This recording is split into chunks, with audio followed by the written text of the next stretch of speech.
popped into my mind, and it's Carly Simon's Anticipation. She ends the song by repeating the phrase, "These are the good old days," 7 times, so I guess she really meant it. Here's the last verse of the song.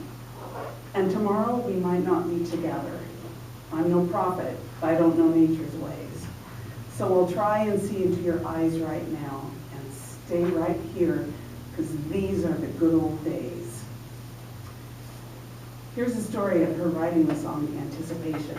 It was a #1 hit in 1971, so presumably she was in her early 20s when she wrote it. She had invited Cat Stevens over to her little apartment for dinner.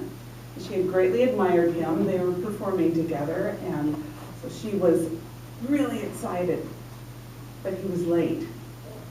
So yeah, she continued to be excited, but she was getting very nervous and couldn't understand why he was late. What are we going to do?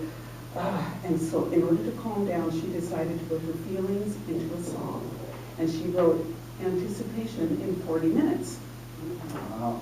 Albert, can you tell us about a time where you had a flash of inspiration, you were able to focus and start and finish a task that you were amazed and proud of?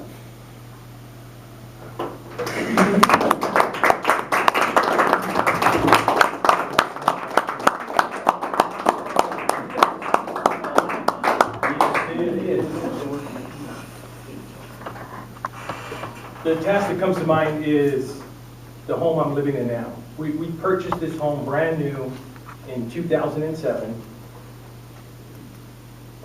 and we rented it out. We rented it out once to a gentleman.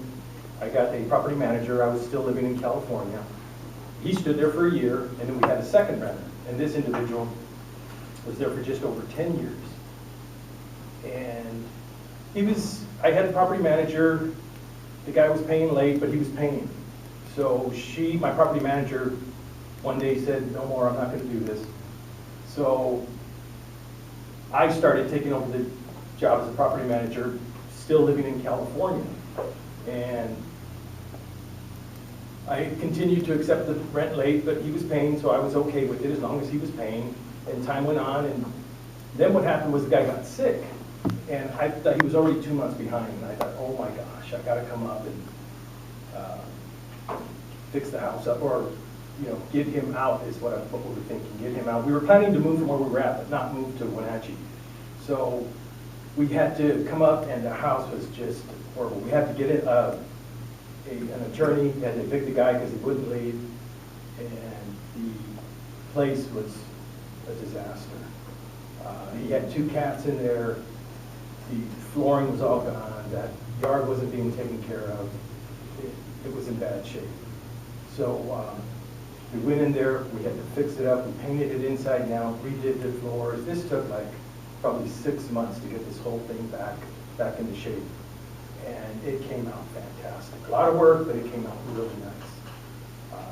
It was euphoric. And we decided, instead of renting it out again, we would just live here. This was going to be the retirement home. So it was great. It was great to get to that moment and see the house from where it was to what we did to it.